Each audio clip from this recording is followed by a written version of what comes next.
हरे कृष्णा। आज की क्लास में सभी भक्तों का स्वागत है। आज कृष्ण संहिता क्लास में हम जो सारांश है भक्ति विनोद ठाकुर ने दिया उसका अध्ययन करेंगे। इससे पहले हम कीर्तन से प्रारंभ करेंगे। जय राधा माधव कुंज बिहारी,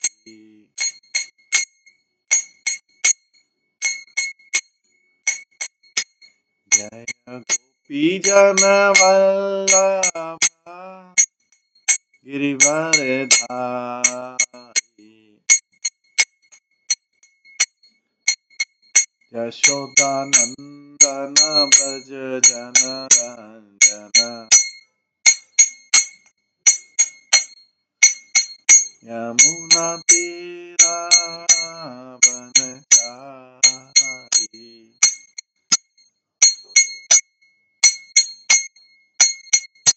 जय राधा माधव कुंज बिहारी, हरे कृष्णा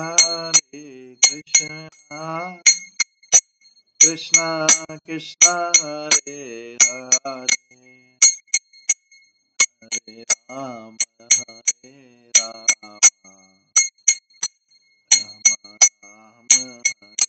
हरे, हरे कृष्णा कृष्णा कृष्णा हरे हरे, हरे राम राम राम हरे हरे,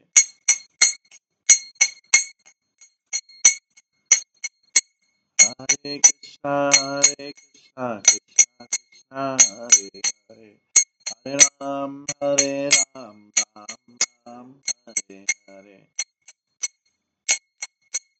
हरे कृष्णा कृष्णा कृष्णा हरे हरे, हरे राम राम राम हरे हरे, जय राधा गोविंद राधा गोविंद राधे,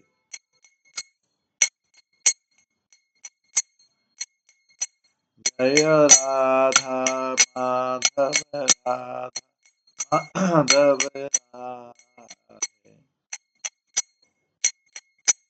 जय गौरानिताय जय गौरानिताय गौरानिताय जय गौरानिताय, जय जय प्रभुपाद प्रभुपाद प्रभुपाद, जय जय प्रभुपाद, जय गौर हरि बोल हरि बोल हरि बोल, जय गौर हरि।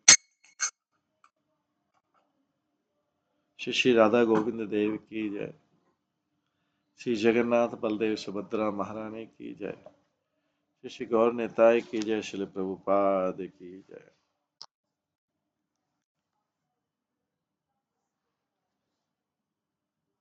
हरे कृष्णा। आज की इस क्लास में सभी भक्तों का स्वागत है।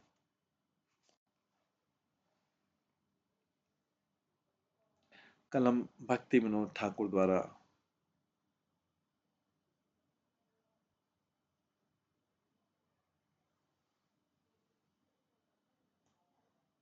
संबंध अभिधेय और प्रयोजन का श्रवण कर रहे थे।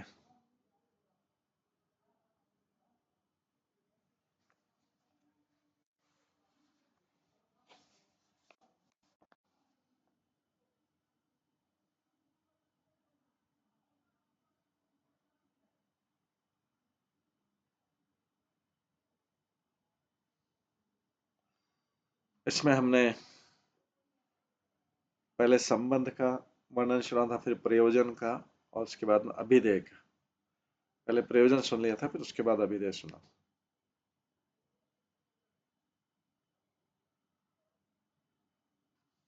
तो हमने श्रवण किया था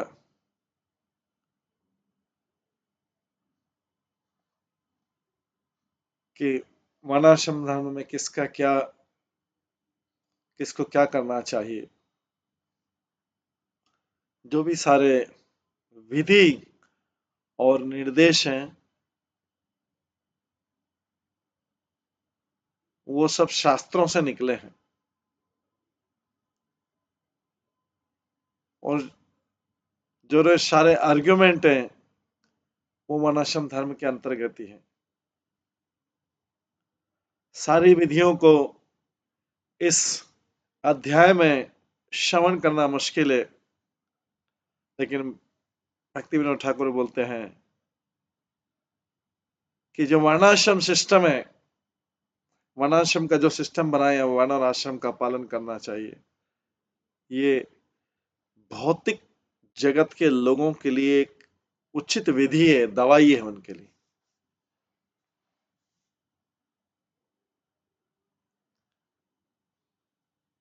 वर्णाश्रम धर्म जो है वास्तव में मोस्ट रिस्पेक्टेड, जितने भी अरेंजमेंट बने हैं, मोस्ट रिस्पेक्टेड अरेंजमेंट जो है वर्णाश्रम धर्म का है, जो आर्य मतलब सभ्य लोगों की बुद्धि से आया, सब लोगों की बुद्धि से वर्णाश्रम धर्म है।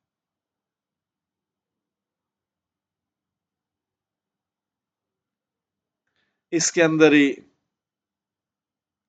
लोगों के गुण से वर्ण में उनको डिवाइड किया जाता है, लोगों के गुण देख के और उनकी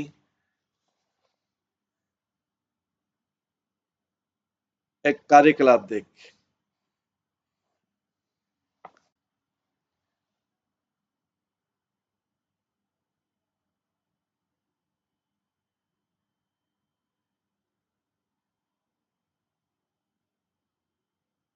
तो संत लोगों ने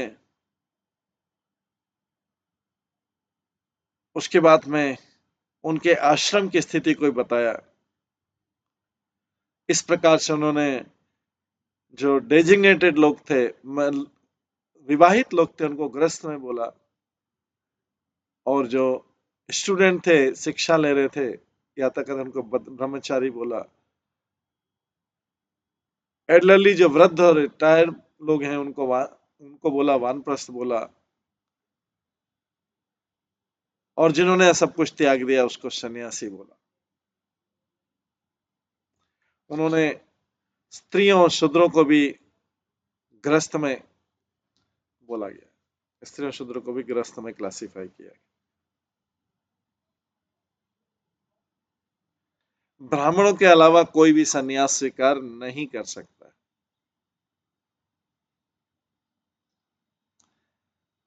ब्राह्मणों के अलावा कोई भी सन्यास स्वीकार नहीं कर सकता।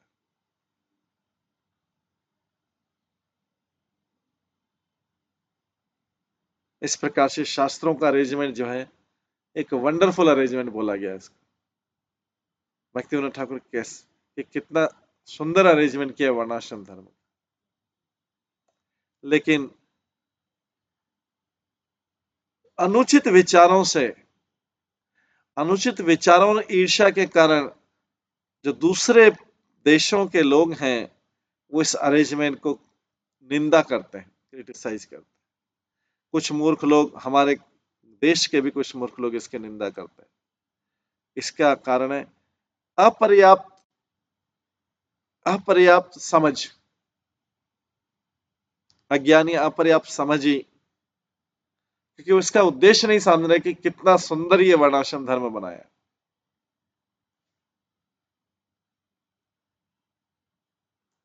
इसलिए जो है हमारे देश के भी और जो विदेश के भी लोग इसको समझ नहीं पाते, इसके कारण जो है वो इसका क्रिटिसाइज करते। इसके बाद आज आगे शुरू करते हैं। इसके अतिरिक्त इसमें कोई संशय नहीं है कि ये अभी कलयुग में ये अरेंजमेंट, जो वर्णाश्रम धर्म का अरेंजमेंट है, ये दूषित हो गया है, ये अनुचित रूप से कार्य कर रहा है। स्कॉलर जो हैं, बड़े बड़े विद्वान जो हैं,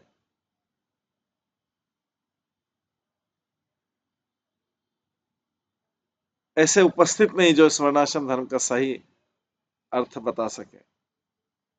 इसलिए आजकल लोग जो हैं इस वर्णाश्रम धर्म की निंदा करने लगे। वास्तव में अरेंजमेंट है वर्णाश्रम धर्म का, उसमें कोई दोष नहीं है। कई बार व्यक्ति को कोई सिस्टम समझ में नहीं आता तो वो उसको समझ में, उसकी अंडरस्टैंडिंग नहीं है, उसकी अंडरस्टैंडिंग अनुचित है, इसलिए वो दोष निकालता है।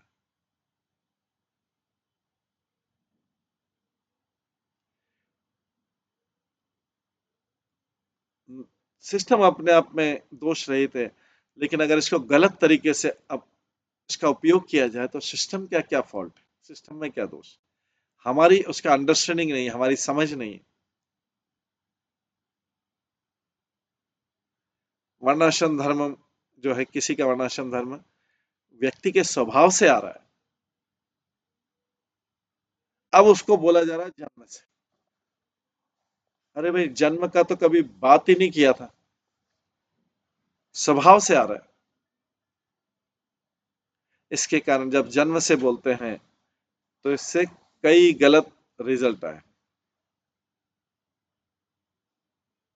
जैसे अगर किसी ब्राह्मण का पुत्र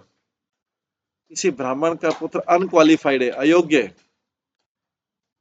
उसको लोग ब्राह्मण बोल रहे हैं, ब्राह्मण का अयोग्य पुत्र को ब्राह्मण बोल रहे हैं, तो इसमें सिस्टम का क्या फॉल्ट? अगर अयोग्य है तो अयोग्य है, तो उसको ब्राह्मण नहीं बनना है बस। लेकिन जन्म से अगर ब्राह्मण का पुत्र तो ब्राह्मण हो, ऐसा तो नहीं होता। ये डॉक्टर का पुत्र जन्मे तो डॉक्टर ही हो, वो इंजीनियर भी बन सकता है। तो जन्म पे ऊपर निर्भर नहीं करता। ये अरेंजमेंट, जैसे शूद्र है कोई,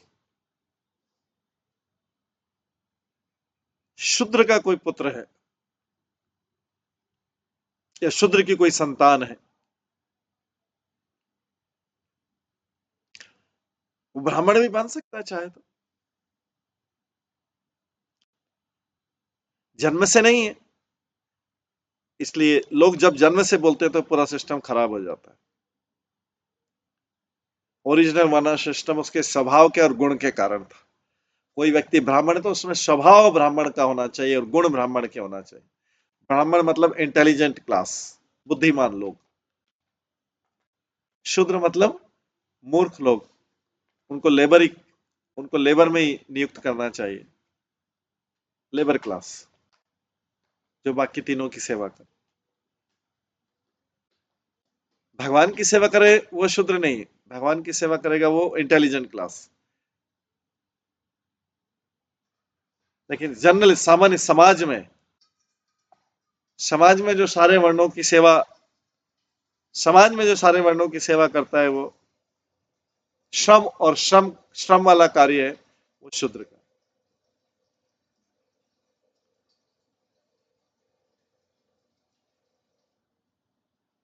जो प्राचीन रिवाज है, रीति रिवाज है कि जब कोई बालक परिपक्व हो जाता है तो जो वृद्ध लोग हैं परिवार का पुरोहित है, और जो फैमिली का, परिवार का जो आचार्य है और जो मालिक है, भूमि का मालिक, और विलेज के नेता जो है, उसका व्यवहार समझते थे। ये बहुत सुंदर तरीके से बताया कौन ब्राह्मण क्लास है, कौन शूद्र क्लास है, कौन वैश्य क्लास, कौन क्षत्रिय क्लास। जब मैच्योरिटी पे आ जाता था कोई बालक, फिर सब लोग, विलेज के सारे लोग, परिवार के सारे बड़े लोग, उसका पुरोहित, उसके आचार्य, उसका मालिक, सब लोग मिलके समझते थे कि इसको, ये किस वर्ण का है। जन्म से नहीं समझते थे, जब मैच्योरिटी पे आ जाता था उसका नेचर स्टडी करते थे और उसके बाद निश्चित करते थे कि इसका वर्ण क्या होना चाहिए। जन्म हो के अच्छा खासा टाइम हो गया, फिर भी उसको क्लासिफाई नहीं किया कि ब्राह्मण है या क्षत्रिय या वैश्य शूद्र। अब उसके गुणों को समझ के, जब वो मैच्योरिटी आ गया, किस तरफ उसका इंक्लिनेशन है, उसका स्वभाव स्टडी करके फिर सारे लोग डिक्लेयर करते थे, पूरा पूरा सिस्टम, वर्णाश्रम धर्म सिस्टम डिक्लेयर करता था, ये ब्राह्मण क्लास का होना चाहिए व्यक्ति, ये क्षत्रिय क्लास का होना चाहिए, वैश्य क्लास का, और ये शूद्र क्लास का। इस तरीके से किसी को डिक्लेयर करते थे। ये था वर्णाश्रम धर्म। ये जन्म से नहीं से था कि ब्राह्मण कुल में हो तो ब्राह्मण हो गया, क्षत्रिय कुल में हो तो क्षत्रिय। और भगवान भी यही बोलते हैं, चातुर्वर्ण्य मया सिस्टम गुण कर्म विभाग। तो कहां से आ गया जन्म का, कहां से आ गया कि जन्म से कोई ब्राह्मण शुद्ध रहेगा? तो सारे लोग मिलकर डिसाइड करते थे कि इसके उसमें परिवार के बड़े वृद्ध लोग, गांव के वृद्ध लोग, पुरोहित कुल का आचार्य, और उस भूमि का मालिक जो है, वहां का जो बड़ा लोग आदमी। तो इसलिए जो मुख्य विचार रहता था कि लड़के का, बॉय का या किसी का वर्ण क्या है, कि वो जो है उस वर्ण को स्वीकार करने की योग्य है या नहीं।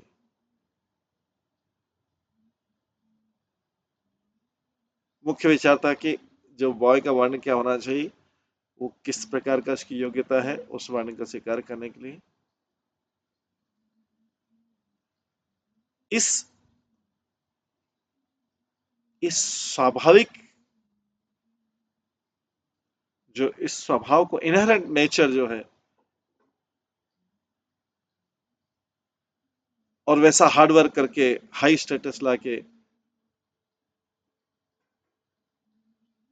हायर कास्ट के जो लोग थे वो, उनका वर्ण वैसा ही होता था जैसे उनके फादर का, लेकिन असमर्थता के कारण कुछ बच्चों को लोअर कास्ट में माना जाता था,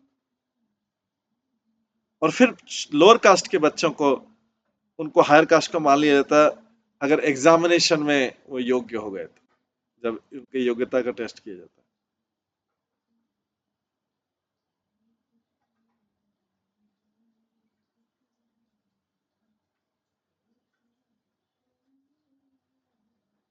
और जो एक अंधे व्यक्ति का अगला वंश है, और उसका जो परीक्षा है वंश की, वो फॉर्मेलिटी के तौर पर शुरू हुआ, और जो योग्य व्यक्ति थे उनको योग्य पोजीशन नहीं मिली, और इस प्रकार से आर्यन सभ्यता का, जो सभ्य समाज का सूर्य अस्त होने लगा। ये जो धार्मिक नीति है, इसको नारद मुनि कहते हैं श्रीमद् भागवतम में, यस्य यल लक्षणम प्रोक्तम, यस्य यल लक्षणम प्रोक्तम पुंसो वर्णाभिवाज विभाजकम, यद अना यद अन्य त्रापि दृष्टया तत् तेनेव विनिर्दिष्ट। अगर कोई व्यक्ति ब्राह्मण के लक्षण बताता है वो ब्राह्मण कहलाएगा, कोई क्षत्रिय के लक्षण बताता है तो लक्षण कहलाएगा, कोई वैश्य के लक्षण है तो वैश्य के बताएगा, कोई शूद्र के लक्षण बताएगा। ये सारे लोग टेस्ट करते थे उसको। अगर वो चाहे दूसरे वर्ण का भी हो, जन्म जन्म कहीं पे किसी में हो, लेकिन अभी क्या है उसको, अभी क्या है उसका वर्ण, उसका इंक्लिनेशन किस तरफ है, उसके अनुसार, उसके लक्षणों के अनुसार को स्वाद किया जाता था। तो अभी जो सरनेम चलते कि सरनेम पे ये क्षत्रिय होगा, ये ब्राह्मण होगा, ये कह रहा है, सब गलत है। इससे कई बार शूद्र व्यक्ति क्षत्रिय लगता है, क्षत्रिय शूद्र लगता है, सरनेम से सारा कंफ्यूजन हो गया।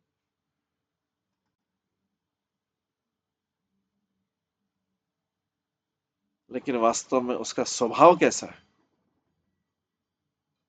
सिम्टम क्या है, उसके आधार पर किसी को पहले के समय में डिक्लेयर किया जाता है कि ये ब्राह्मण वर्ण का है, चाहे किसी भी वंश में उत्पन्न हो, किसी भी जाति में उत्पन्न हो। तो इस कलयुग में इस भ्रम के कारण मिसमैच हो गया सब जगह।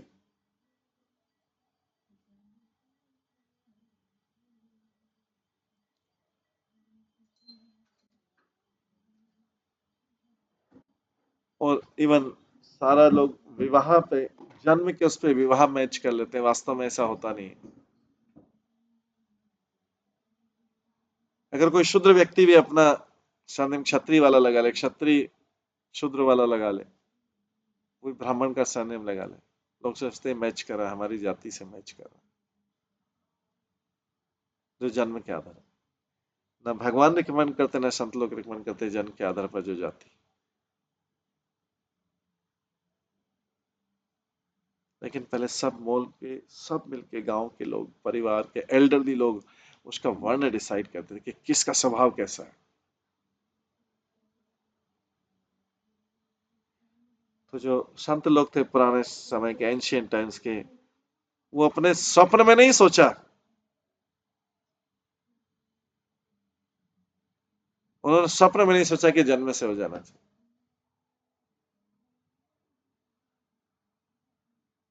हालांकि ये स्वभाव, ये कुछ हद तक ये सही हो सकता है कि कोई वास्तव में क्षत्रिय वंश में उत्पन्न हो तो क्षत्रिय के गुण होंगे,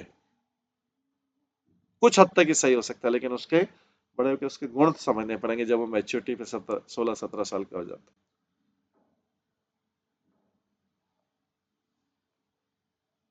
ये इसलिए जरूरी है कि जगत को फिर गलत लोग लीडर नहीं मिल जाए, ब्लाइंड लीडर्स। वो जगत को कोई समझेगा कि क्षत्रिय कुल का उसको राजा बना दिया, पता चला वो शूद्र कुल का था, पूरा डिस्टॉर्शन हो गया, खत्म। उसको जो जिम्मेदारी रिस्पॉन्सिबिलिटी, उसने पूरा शूद्रों वाला काम कर दिया, सरनेम क्षत्रिय वाला लगा लिया, या कोई ब्राह्मण वाला किसी ने सरनेम लगा लिया, है शूद्र, स्वभाव से शूद्र है। इन सब से पूरा जगत को डिलीवर करने में, उद्धार करने में हो जाएगा।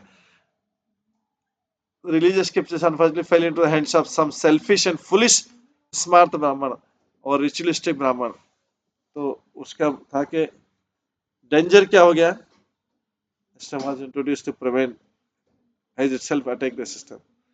जो गलत हाथों में नहीं जाए उसको प्रिवेंट करने के लिए सिस्टम क्या वो गलत लोगों ने बना दिया।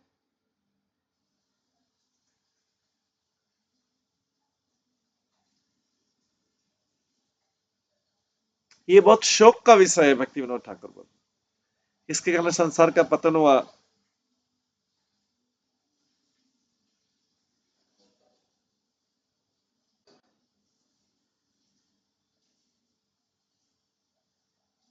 जो व्यक्ति इसमें दोष निकाल, इसका गंदगी निकालता है, जो उसमें से गंदगी निकाल रहा है वर्णाश्रम धर्म में,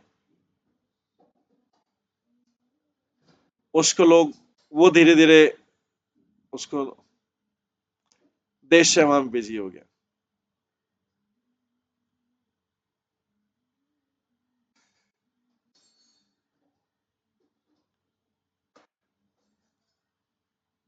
तो ये बुद्धिमान लोगों को खाली रिस्पॉन्सिबिलिटी नहीं, सबका रिस्पॉन्सिबिलिटी। इसलिए महान आत्माओं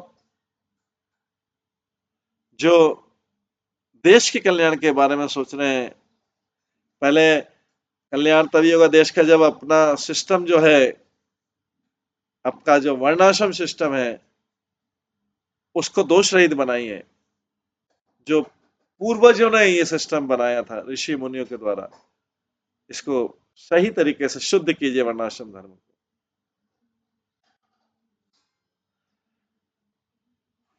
अगर कुछ लोगों ने गलत सलाह दी है तो उसकी गलत सलाह को त्याग दीजिए और सही सिस्टम बनाइए। क्योंकि इसी इंडिया में ब्रह्मा जी, मनु, दक्ष, मरीचि, पराशर, व्यास, जनक, भीष्म, भारद्वाज परंपरा चल रही है। क्या उन्होंने आधुनिक लोगों से सीखा है क्या ये? नहीं, है तो प्राचीन काल से चलती आ रही है।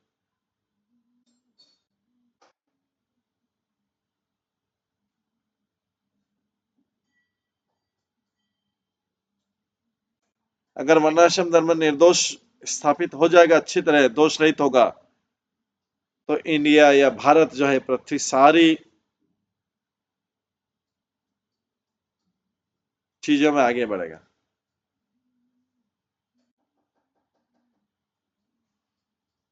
मुझे इसको विस्तृत करने की जरूरत नहीं है, और भक्ति विनोद ठाकुर बोलते हैं वर्णाश्रम धर्म का मुख्य उद्देश्य व्यक्ति को धीरे धीरे उस दिशा में आगे बढ़ने का,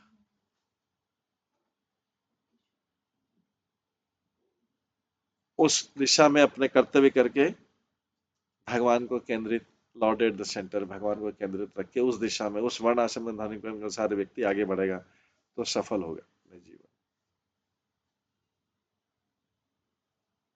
वर्णाश्रम धर्म में भगवान को केंद्रित रख के फिर उसके अनुसार जो शास्त्रों के वर्णाश्रम धर्म के अनुसार आगे बढ़ेगा।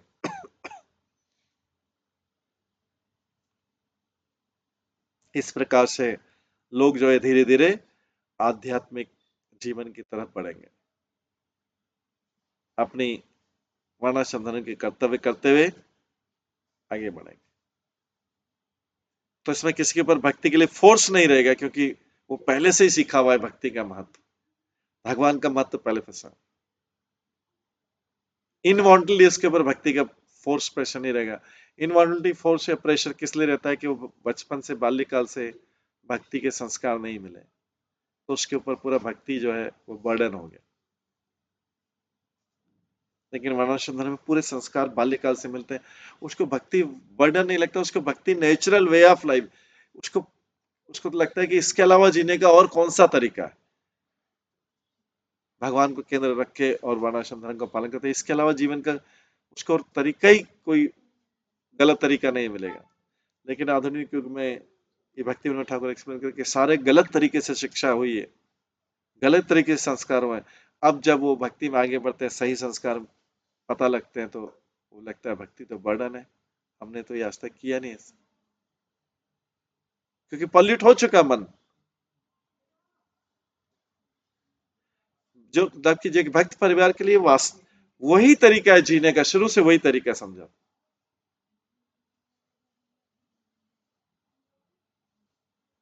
तो इसलिए भक्ति बर्डन नहीं लगी, क्योंकि जीने का तरीका ही वही था।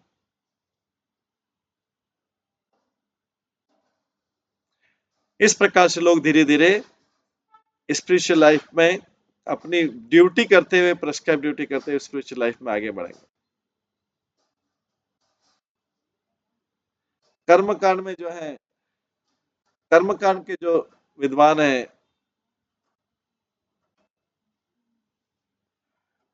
कर्मकांड के विद्वान लोग बोलते हैं अभिदेय जो सकाम कर्म है यही लक्ष्य के साधन। एक बद्ध जी आत्मा जो है, एक बद्ध आत्मा बिना कार्य के एक क्षण भी नहीं रह सकता। कोई भी बद्ध कंडीशन लिव जो हम जिसमें एक क्षण भी कोई बिना कार्य के नहीं रह सकता। तो हम अगर किसी को बोले कि ये कार्य करता है, ये कार्य नहीं करता, इसमें लिखा है बद्ध जीव एक क्षण के लिए बिना कार्य करे नहीं रह सकता। अब वो अच्छा कार्य कर रहा है, बुरा कार्य कर रहा है, आध्यात्मिक कार्य कर रहा है, संसारिक कार्य कर रहा है, वो अलग बात है, लेकिन कार्य के बिना कोई भी नहीं रह सकता। अगर यही कार्य भगवान के लिए कर दिया जाए तो उसको बोलते हैं सेवा, भगवत सेवा। और इसी कार्य को जगत के लिए किया तो उसको बोलते हैं कर्म, साधारण कर्म।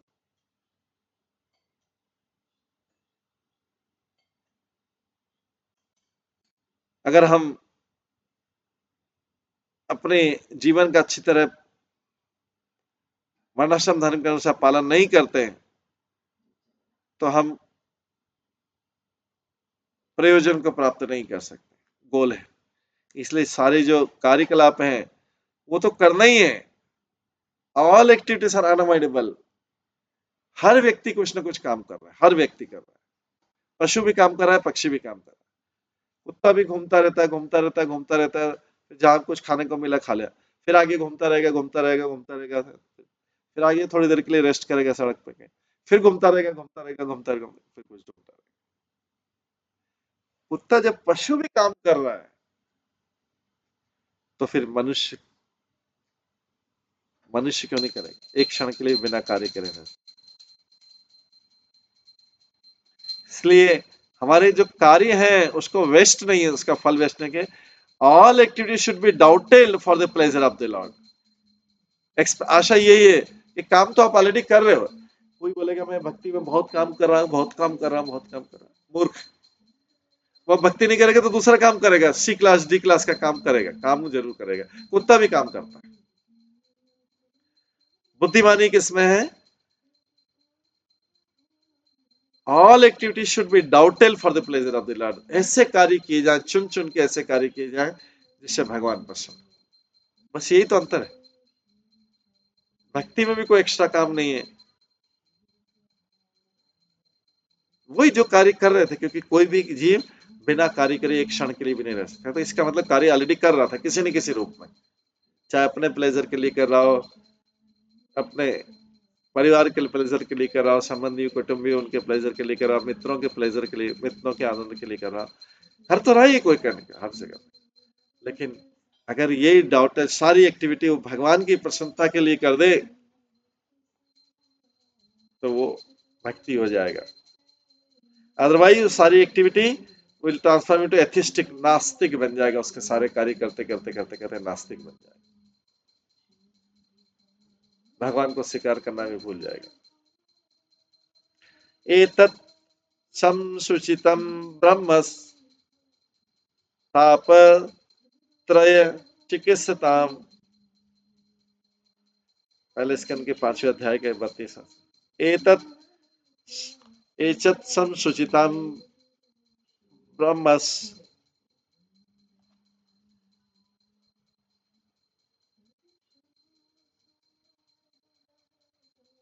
तापत्रय चिकित्सताम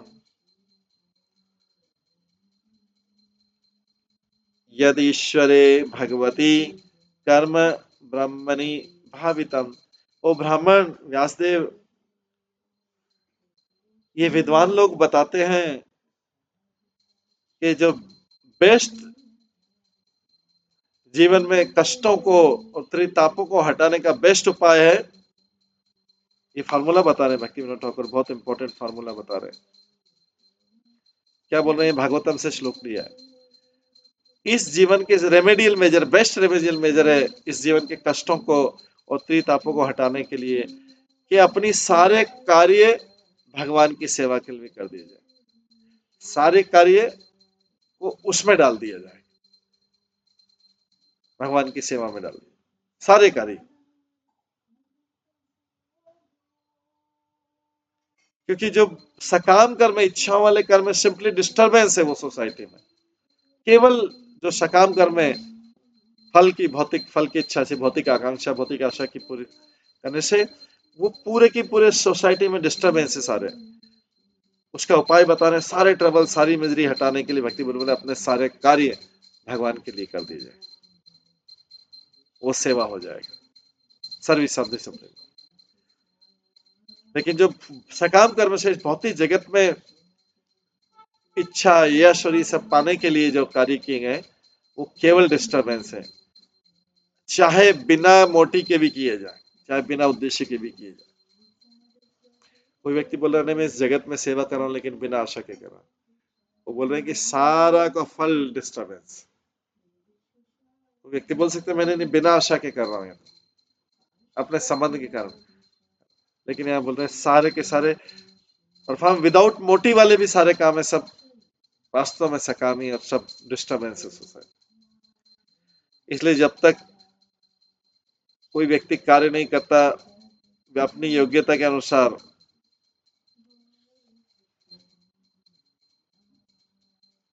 ब्रह्म को या परमात्मा को ध्यान में नहीं रख के करता, या ब्रह्म परमात्मा भगवान को ध्यान में रख नहीं करता, उनके प्रति आसक्ति करके, ऐसे सारे कार्य कभी भी मंगलता उत्पन्न नहीं करेंगे जीवन में। कार्य अगर भगवान को, परमात्मा को, ब्रह्म को ध्यान में नहीं रख के किए गए कार्य, तो सारे जो है जीवन में अमंगलता करेंगे, विल नेवर यील्ड ऑस्पिशियसनेस, कभी भी जीवन में मंगलमय नहीं होगा। क्योंकि वो जगत को ध्यान में रख के गए सकाम कर्म में, चाहे कोई मोटी नहीं है तो भी जगत को ध्यान में रख के गए। लेकिन जो कार्य भगवान को किए गए वो भक्ति है। और भक्ति जीवन में ऑस्पिशियसनेस लाती है। जितने कार्य होंगे भक्ति से लिंक होंगे, ऑस्पिशियस। जैसा कि भक्ति की परिभाषा में भी आता है, क्लेशाग्नि शुभदा मोक्षदा, क्लेशाग्नि शुभदा मोक्षदा, पापों को नष्ट करने वाली है क्लेशाग्नि, अग्नि में जलाने वाली पापों को, शुभदा, शुभ ऑस्पिशियस है, भगवान के लिए कार्य सारे ऑस्पिशियस है, और जगत के लिए किए गए सारे कार्य इन ऑस्पिशियस बोला गया, नेवर यील्ड ऑस्पिशियस।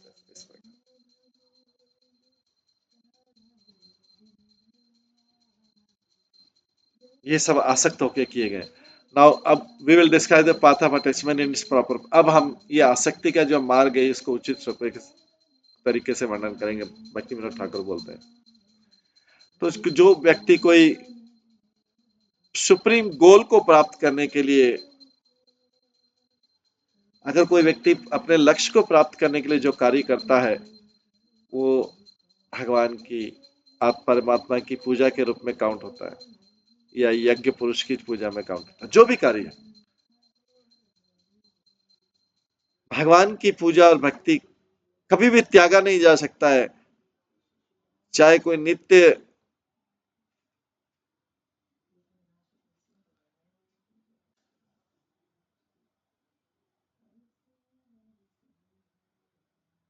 भगवान की जो पूजा है भक्ति है कभी भी त्यागी नहीं जा सकती, चाहे व्यक्ति नित्य सेवा कर रहा हो या बद्ध से रूप में सेवा कर रहा हो, क्योंकि व्यक्ति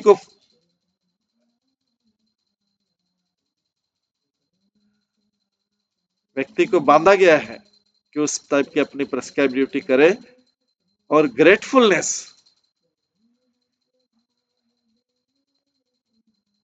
सेंस ऑफ ग्रेटफुलनेस रहे भगवान के प्रति, भगवान के प्रति कृतज्ञता, हमेशा कृतज्ञता व्यतीत करता रहे, कृतज्ञ बनता रहे। किस तरह से भगवान ने अलग अलग परिस्थितियों से हमें बचाया, अलग अलग परिस्थिति हमारी रक्षा की, अलग अलग परिस्थिति में अलग अलग लोगों को भेजा हमें सेव करने के लिए पतन होने से। तो ये जब ग्रेटफुलनेस से करे तो ये भगवान की पूजा हो गई। जो इच्छा की डिजायरस एक्टिविटीज है, ये इसमें बहुत इंपॉर्टेंट है। डिजायरस एक्टिविटी जो इच्छा के अनुसार कार्य करते हैं हम, वो लो क्लास लोगों के लिए होता है, और meant for low class people. जो मन की इच्छा के अनुसार कार्य करते हैं वो लो क्लास होते हैं।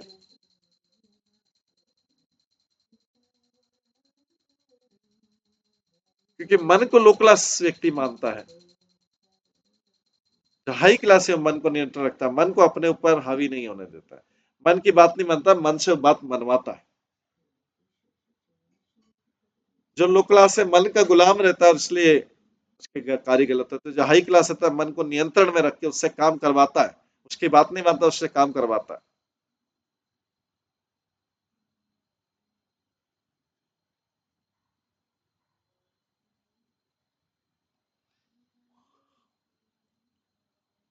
तो डिजायरस एक्टिविटीज जो है इच्छा के अनुसार काम करना, वो लो क्लास लोगों का है।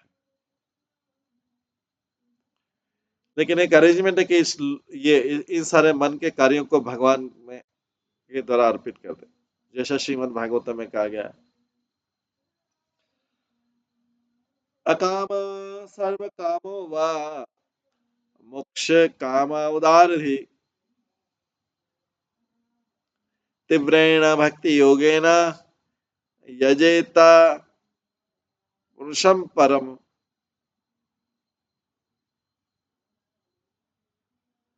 एक व्यक्ति जो जिसका उदार बुद्धि है,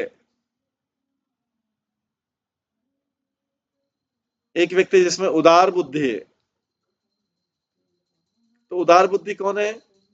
ब्राह्मण बुद्धि उदार होती है, जो सबके बारे में सोचता है, सारे जगत के बारे में सोचता है। संकीर्ण बुद्धि, नैरो माइंडेडनेस, कृपण बुद्धि, आई एंड माइंड, मैं और मेरा।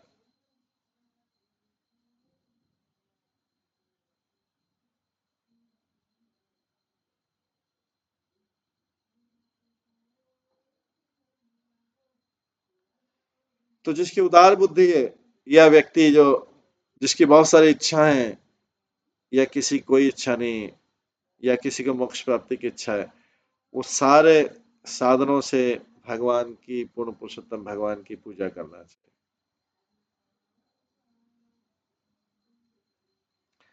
ज्ञान या जिसे नॉलेज भी बोलते हैं, वो भी एक साधन है आध्यात्मिक प्रगति के लिए। तो जो सुप्रीम ब्राह्मण है और जो जीव है वो भौतिक जगत के ऊपर है। ज्ञानी ये सार निकालते हैं कि कुछ आध्यात्मिक कार्यों के द्वारा, कुछ ही आध्यात्मिक कार्य जिनके द्वारा वो पूर्ण पुरुषोत्तम भगवान को प्राप्त कर सकता है, जो हमारे आध्यात्मिक जीवन का लक्ष्य है।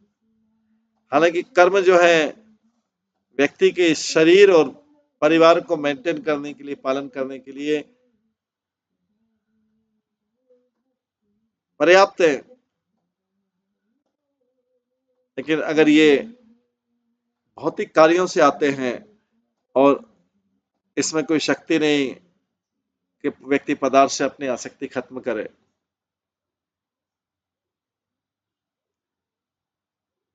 तो ये आध्यात्मिक कार्य में हेल्प नहीं करते। कर्म के द्वारा व्यक्ति का मन प्रशिक्षित किया जाता है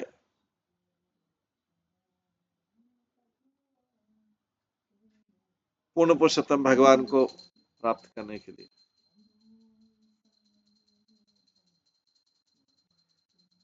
पर कोई व्यक्ति नित्य लाभ नहीं प्राप्त कर सकता है जब तक कि सारी भौतिक कार्यों को त्याग नहीं दिया जाए।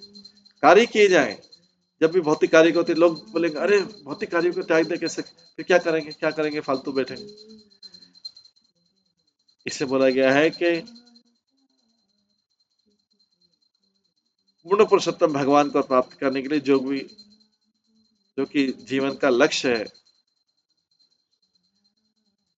भौतिक क्रियाओं को त्यागना पड़ेगा और सब क्रियाओं को, अपनी सारी एक्टिविटीज को भगवान की क्रियाओं से, आध्यात्मिक क्रियाओं से डाउटल करना पड़ेगा, जिससे हर काम भगवान के लिए ही हो, काम हो लेकिन हर काम भगवान के लिए।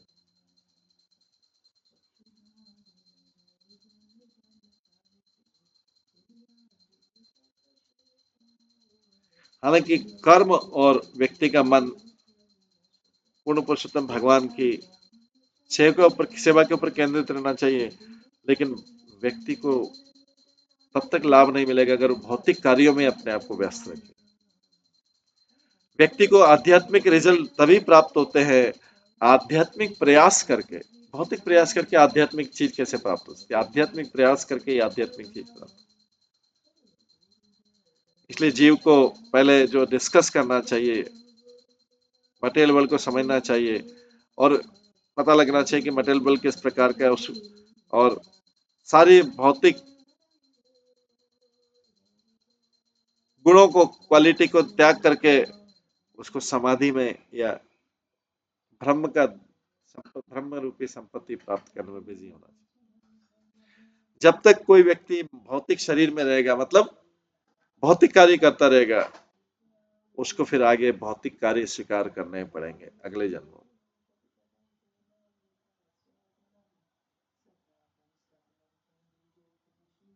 ब्राह्मण के ज्ञान से,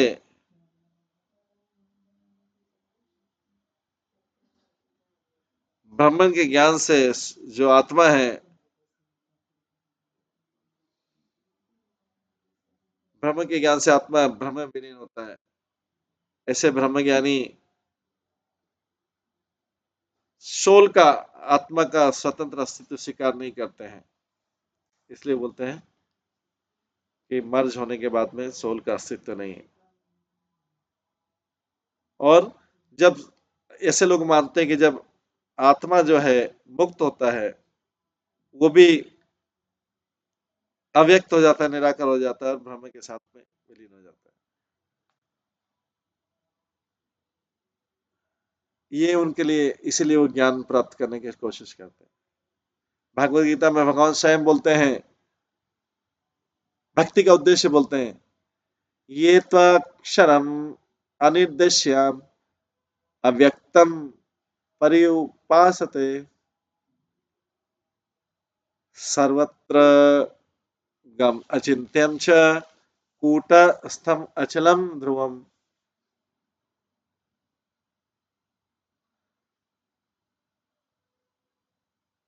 लेकिन जो लोग पूरी तरीके से उस निराकार की पूजा करते हैं, जो कि हमारी इंद्रियों के परे है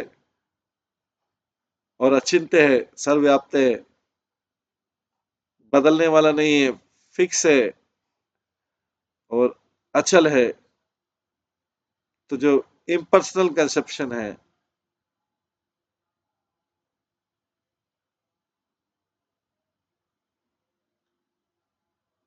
जो निराकार धारणा है परम सत्य की, और अलग अलग इंद्रियों का नियंत्रण करके और सबके प्रति समान है, ऐसे व्यक्ति सबका कल्याण में लगे रहते हैं और बाद में मुझे प्राप्त करते हैं।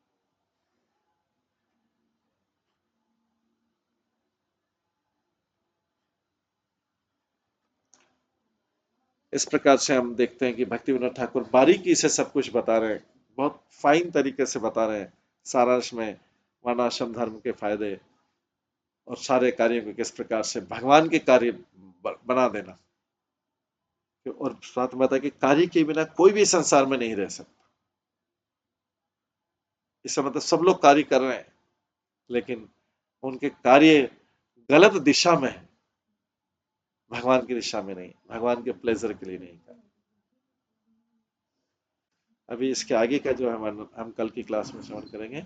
आज की क्लास में जो विराम देते हैं। सभी भक्तों का बहुत बहुत धन्यवाद। सब भक्तों के लिए एक बार हरे कृष्ण महामंत्र का जप करते हैं। हरे कृष्णा कृष्णा कृष्णा हरे हरे, हरे राम राम राम हरे।